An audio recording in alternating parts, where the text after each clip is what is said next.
This video falls under fair use. Fair use allows commentary, criticism, and reactions.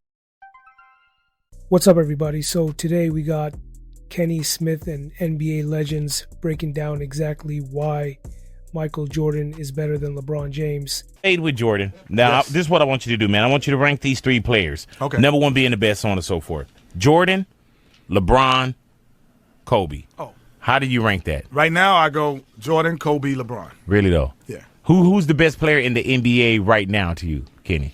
Right now, no, LeBron is. Right. But the career, Kobe's. Mm-hmm.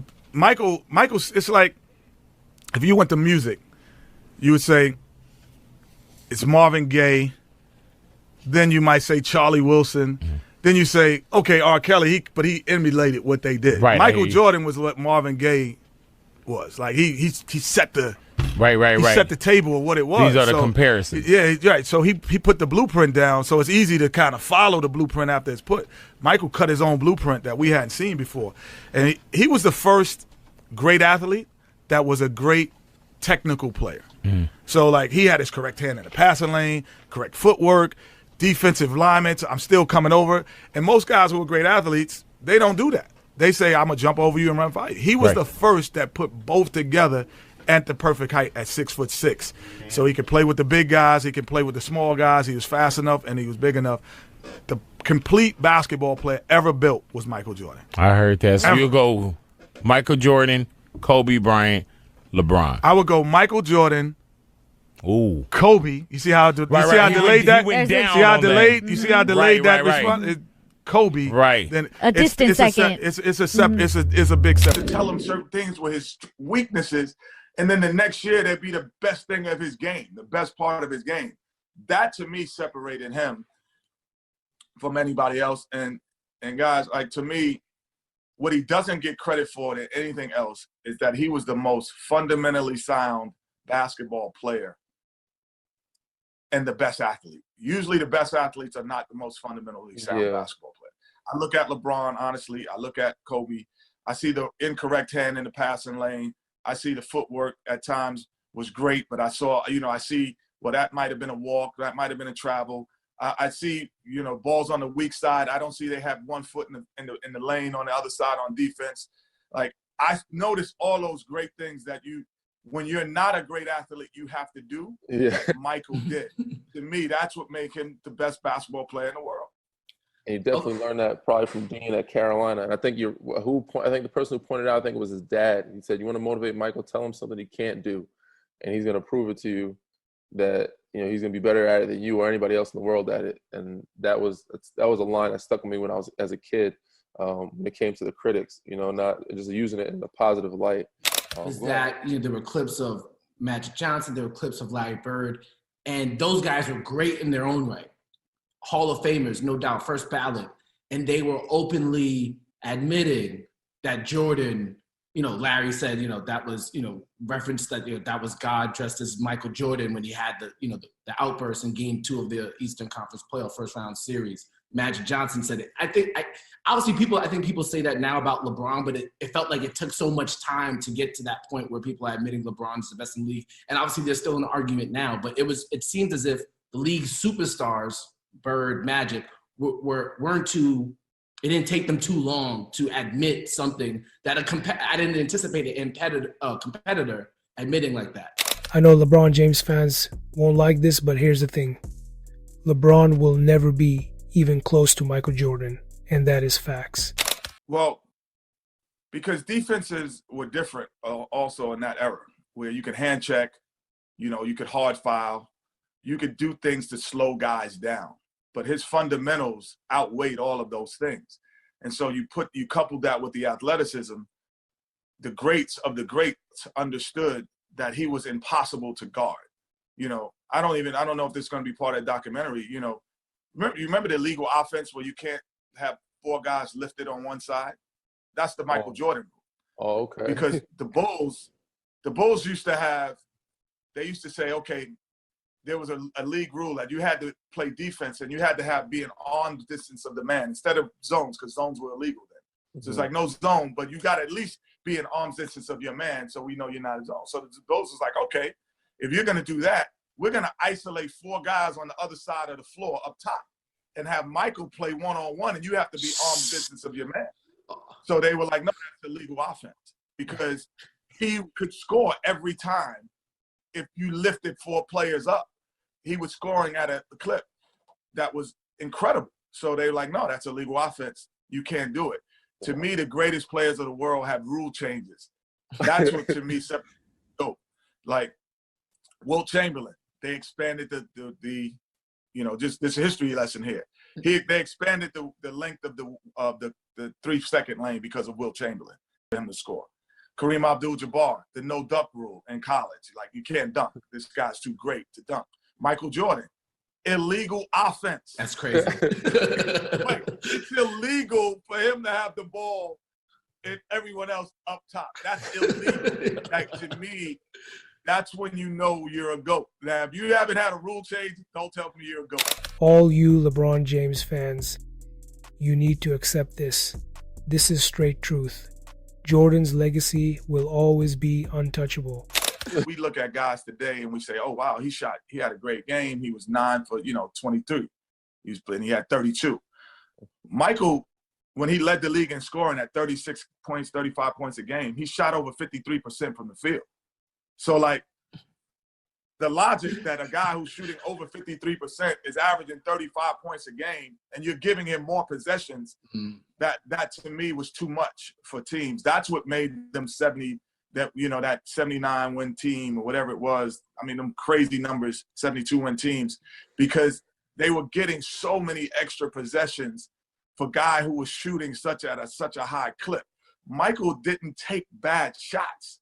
That was the other part that is different from him, great shooter. He didn't take bad shots. He took shots that was in rhythm, and everyone in the arena will say, well, that's a shot he should take. That's the difference. And I got to ask, because you're the perfect guest. Okay. Playing at North Carolina with Michael Jordan. In the same backcourt. In the same backcourt. This is what the people want to know. It's not even me. I'm standing up for the people at this moment. Could Michael Jordan go left? This is what I'm dealing with. This is the hypocrisy of idiocy that is going on right now. This is what the people want to see, man. Michael Jordan go left. You haven't heard we done with the 90s? No, but listen what I'm saying.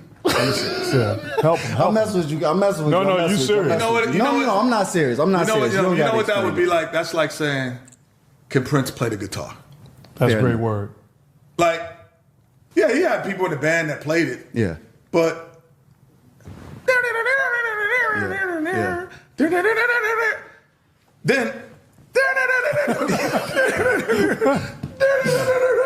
that's Michael Jordan, man. Like, Michael Jordan was the most complete basketball player that's ever lived. Complete. Like, Kareem was just as effective.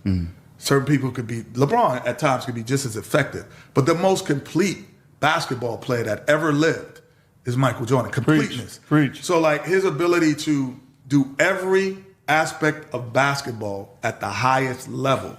And I think that came from going to college. Because in college, the best... I'm glad you're talking. I said that when he got to the pros, he had no weaknesses. He had no weaknesses. Because what happens is, what college does, the best coaches are in college basketball. Because there's more. The best ones are there. So they design defenses and offenses that are different from the NBA. So you learn how to play against a zone defense. You learn how to play against a man-to-man, 1-3-1, 2-1-2. You know different defenses. NBA is just strict man-to-man. But your philosophies and thought process is from a totality of all of those defenses. Yeah. So now the game is easier for you, and you're much more easier. What I always say about Michael, what's different between even the great Kobe Bryant and great LeBron James is, he was still the most fundamental basketball player.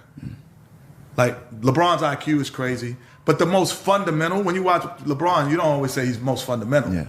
So, correct hand in the passing lane. But that was Michael. He was the best athlete and the most fundamental because he went to college for 3 years and developed certain things, Yeah. Michael Jordan, those 3 years in college, imagine he only went 1 year. Oh, my God. Or none. Michael Jordan, most complete basketball player. Y'all average dudes would have been average. Y'all would have been average. You wouldn't have been great. You would not have been. You're a specialist. You might not have been in the league. There was no, Jack, was there a term called two-way player when we played? No. If you didn't play two ways, you couldn't play. There's no such thing as, he's a two-way player. All right, listen up. I know LeBron James fans are about to come for me, but hear me out. No matter how many stats or highlights you throw at me, LeBron will never have that alpha instinct MJ had. You can't teach clutch. You can't fake winning 6 finals without a loss. LeBron is great, but the fact is, he folds under pressure way more than Jordan ever did. The only thing I'm trying to do is show the LeBron James fans that he's not even near Michael Jordan. Deep down, MJ's the real GOAT. Because there were very few specialists. So like now you could be a specialist and get $15 million and you're looking at your salary and say, I'm good. No, you're not. Yeah. You're just a specialist that shot the ball. Like, no, you didn't. Can you imagine guys trying to guard you without being able to hand check you? Okay. I threw the lob. Now I'm out. The hand check rule is the single rule why I feel that players in that era would be better players. It's not because they worked harder or whatever. It's just the rule. Because when you play hand check, right, I could get up. Yeah, I can stand up. Okay. If you hand check it. So he's hand checking me. I have to, because he's hand checking, I have to turn this way. Yeah. Without the hand check, I can face up here. Now I become a better passer because I have, my peripheral is now at 75 degrees, where here it's at 50. Yeah. I'm a better passer because I can see more. I'm a better ball handler because I can play with it. You can't touch me. I'm a better shooter because now my feet are squared up to the rim. Here, I have to turn, and you can see me turn. Yeah. Now I can, hey. And I can, All right, you still moving. That's what I'm talking about. I see you still moving. Okay. Yeah. All right, that was nice. There, boy. That was nice. Yeah. Without the hand check, it makes, and when people, and this is no disrespect, because these guys are great ball handlers, Steph, Kyrie, and all this great, unbelievable. But it makes them better. James Harden, it makes you a better ball handler because you're playing with the ball and no one's touching you. So now the stuff that you do in the playground that we grew up doing in the playground, that's the stuff you could actually do in a game now. If you went to a playground game and saw Mark Jackson, you saw myself, you saw Kenny Anderson, you saw Shamgard, you saw all these guys from the eras that we come in. Skip, you'd be like, what the heck? Oh my. But when you get in the NBA, you can't face up. Like LeBron James is effective. He can impact the game. You know that, but I just don't think defensively is where, that's the separation to me, is where defensively, we used to run, I don't know if y'all did this, we used to run plays, right? We go, okay, our coach, Rudy T, be writing on the board, he's like, okay, we're going to run 5. But if Michael's on the right side, we're going to run it on the left. Like, all right, say it one time, right? You think it's a joke. So like, in my mind, I know Michael as Mike, so I'm still listening as he's still my boy, kind of. And he goes, okay, and we're going to run 21, but if Michael's on the left side, we're going to run, and he'd go down each play and say where Michael was, and we're going to run it on a different side. That's the impact defensively had. Did they do that? I don't know. Absolutely. That's the part that even when I talk to coaches, they don't say that he has that impact. LeBron has the same effect on the offensive end that Michael has because it's passing, rebounding. But on the defensive end, that's the caveat that separates it. The legacy that y'all leave for Jordan, saying that he was 6-0 in the finals, is true. But y'all discredit the fact that he lost other times other than making it. See, I don't lose. That's a statistical thing that the other people. I told you, we from New York. We look peripheral too. Okay, so then we're saying this: if there's a game and we're playing 3-on-3 in the park, there's a different impact that Michael has. I agree, but I'm with you. It doesn't have anything to do. I'm with you on that. It doesn't have anything to do. Do they do this? Let me say this. We used to do this on the bus. We go, all right, it's 10 seconds to go. The ball's at one end line, and you got to get the last second shot. Who you gonna take the last second shot? But you can't put Mike in this. Right. We would say that you can't put him in this talk. I guess it comes down to, because I hear what you're saying. I guess it comes down to, if I want one game, give me Michael. But then why is that your GOAT? Because if we're talking about the GOAT, then how do you just discredit LeBron's legacy? No, we're not discrediting. But if you take it down to one game, then you take away LeBron's biggest benefit in the argument, which is his longevity. No, his longevity. But each game, I need one game in that year. I need one game in that year. I'm going with Michael. I need one game in that 21-year career. Every year, I'm going to be like, give me Michael. Give me Michael that year. Give me Michael that year. Give me Michael that year. And this isn't a shot. We say this with great respect and admiration for what he's been able to do. But there's only one answer. It's just LeBron is.